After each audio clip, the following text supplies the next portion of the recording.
THiNK International, Thinking Now for Tomorrow. I'm here with Ruckins McKinley from Generation and Demonstration Ministries. How's it going, man? It's going real good, man. How about yourself? Man, I'm doing well. Peer Conference 2011, Vancouver, Washington. Here we are.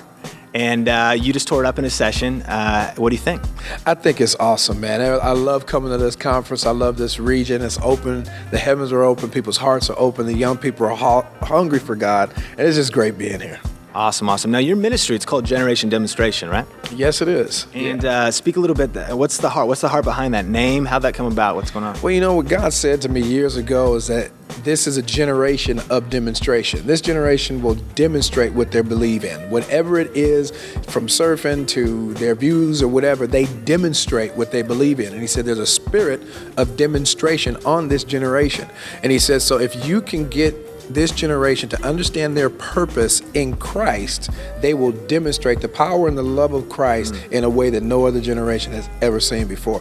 Acronym of it is GOD, all God, baby. Oh, love it, love it. That's awesome. Now, how long has that been going on?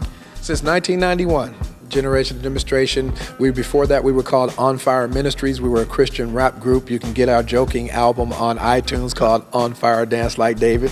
But that's where we started, in the fire, so we can come out as a generation of demonstration. I love it. That album's still out then, huh? It is. Pick it up.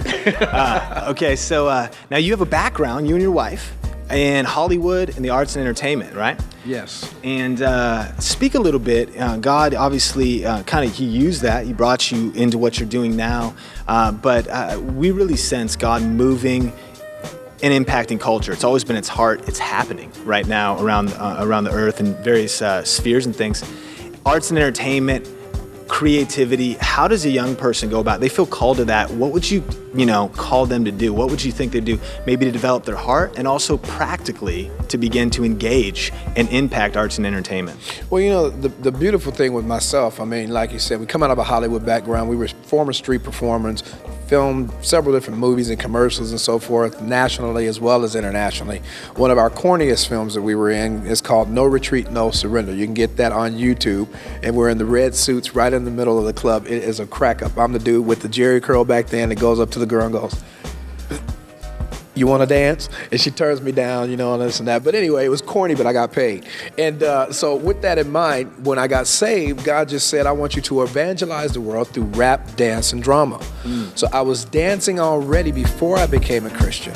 Just like the disciples, they were fishermen before they came to Christ. Right. He didn't change their occupation. He changed the catch, made them fishers of men. So what God will do with a young person that has a desire for acting or drama or anything in the entertainment industry, the first thing you have to do is remember to take his heart into that zone. Take Jesus into your world. Right. You don't have to necessarily, when you go on auditions, you don't have to preach to the casting director. Let them see Christ in you.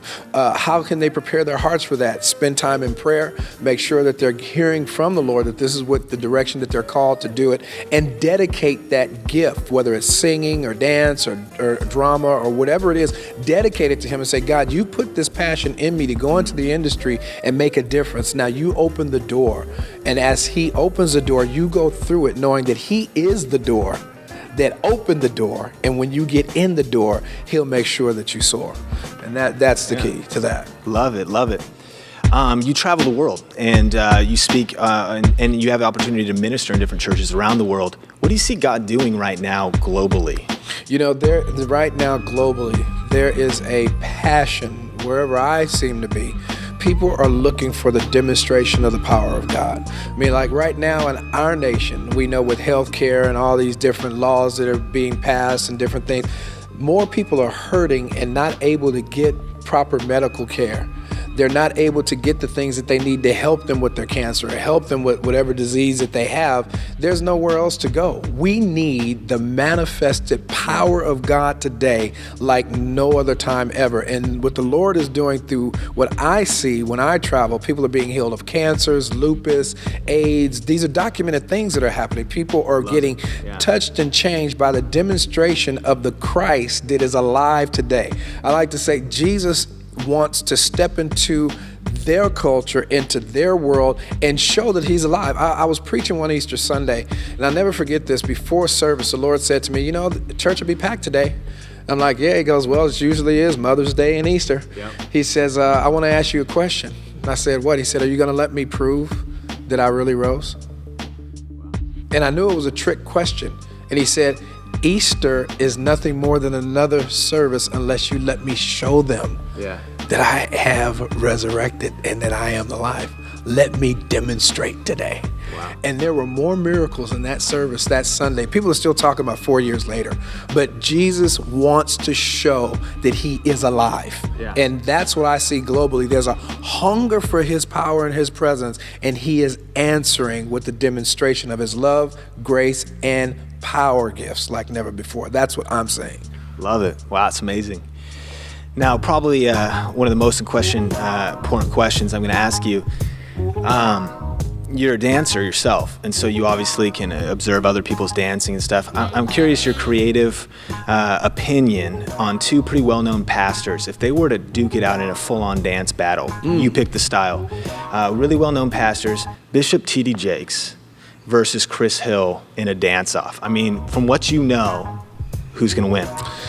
Man, I know both of them. That's going to be... And why? Man. Well, both of them will be able to spin on their head real good. They're made for that. But just in general, I would have to give it to Bishop Jakes just on the fact of he would probably just pull that one move, that head shake with the cheek. He would just kill him off with that. Just seals it right there. It'll be done, man. It'll be done, yeah. Chris, I love you, man. But the Bishop. I mean, come on, man. I'm just saying. Good. Okay. Lastly, people want to get connected with you, your ministry. Twitter, Facebook. Where are you at? You can get me on Facebook and Twitter just by my name, Ruckins McKinley. Yeah. Facebook and Twitter the same. Our website is demonstrate.com. That is DEMNSTRATE. And also, if you want to check out our Crump website, it's thesession.com. THASESSION. And you will see something on there you've never seen before. The largest hip-hop outreach of its kind. It's phenomenal. Love it. Well, thank you so much. Appreciate it. Ruckins, THiNK International, thinking now for tomorrow. Peace. We're out.